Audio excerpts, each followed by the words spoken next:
নমস্কার। শুরু করছি গপ্প বাসর। আজকের গল্প বাঁকুড়ায় বাঁকা চাঁদ। কলমে সঞ্জয় কুমার দাস, কণ্ঠে আমি মনিকা। আজ শুনব এই গল্পের দ্বিতীয় পর্ব। আগের দিনে আমরা শুনেছিলাম অভিরূপ আর কুহেলির কথা। অভিরূপ আর কুহেলি বাঁকুড়ার জীবনশৈলী, শিল্পশৈলী, সংস্কৃতি আর নিপুণ সৌন্দর্য দেখতে দেখতে তারা দুজনে দুজনের মনের সৌন্দর্যও দেখতে শুরু করে। এক ভাবের ঘোরে তারা বিভোর হয়ে ওঠে। অভিরূপ বলে ওঠে, কুহেলি,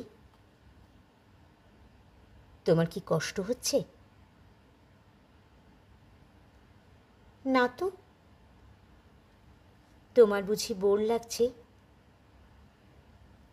কোথায় রসায়নের পর্যায় সারণী, লাখো লাখো অম্ল ক্ষারের বিক্রিয়া, অনুপরমাণু বোসন, আর কোথায় পোড়ামাটির ঢেলা।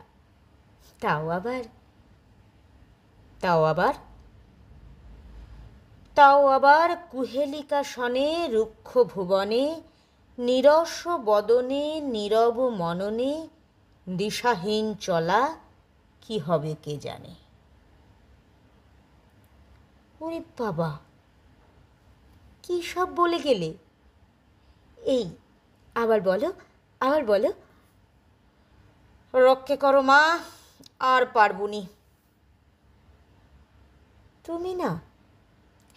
তুমি ঠিক মেজর আঙ্কেলের মানুষ উত্তরসূরি।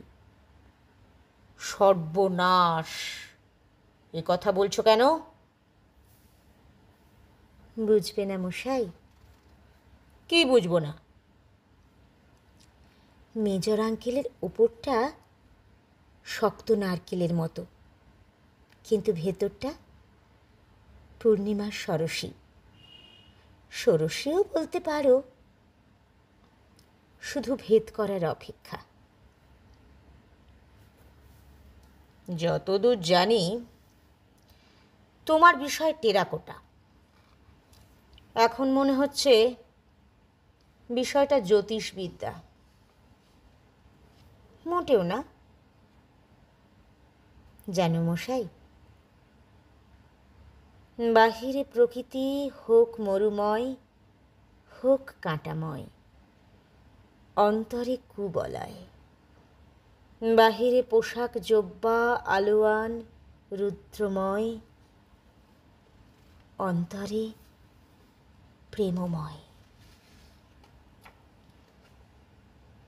এই কুহেলি, তোমার এত আবেগ আগে তো দেখিনি। কখনো তো এসব বলনি। তেমন সময় আর পেলাম কই অভি। আজ বসন্তের বুকে, বাসন্তের ছোঁয়ায় কেমন সব গুলিয়ে। ঠিক বলেছ, রসায়ন বিজ্ঞানেও এমন অধরা শক্তির উল্লেখ আছে। শুধু এই রসায়নবিদের মগজে আর হৃদয়ে রসায়ন বোধটাই নেই, একেবারে শূন্য, তাই না?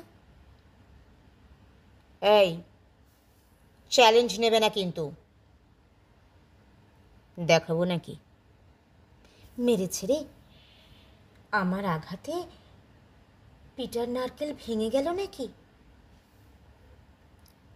এ আঘাত নয় সখী, জাগরণী বোধন মন্ত্র। বেশ, অনেক হয়েছে। এই, অন্ধকার হয়ে আসছে, চলো এবার উঠতে হবে। এখনই বিদায় বলো না সখী, এখনই বিদায় বলো না।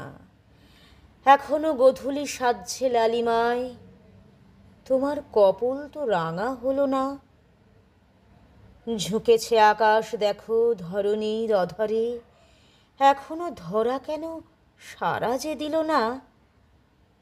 জেগেছে পাপড়ি, জেগেছে মন পরি, সত্য এখনো তো বিকশিত হলো না।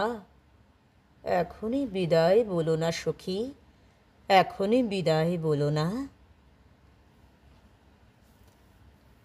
শ্যামরায়ের মন্দির চাতালে বসে অস্তরাগের আলোয় অভিরূপ তখনও ডুবন্ত দিবাকরের দিকে তাকিয়ে আছে। নতুবা দেখতে পেত কুহেলের মুখমণ্ডলে সমস্ত রাগ সমবেত। অনুরাগের ভারে আখিপল্লব আনত, খুব চেষ্টা করছে অভিরূপের নয়ন সরসিতে অবগাহন করতে। একটা মিষ্টি গন্ধে অভিরূপের সম্বিত ফিরল। কুহেলের আঁচলটা তখনও মুখ থেকে সরেনি। নীরবে তার মায়ামৃগকে সে অনুসরণ করল। বেশ খানিকটা রাঙামাটির পথ নির্বাক পায়ে শেষ হল এক পান্থশালায় এসে। আজকের পর্ব এটুকুই। পরের দিন শুনব আগামী অংশ। নমস্কার।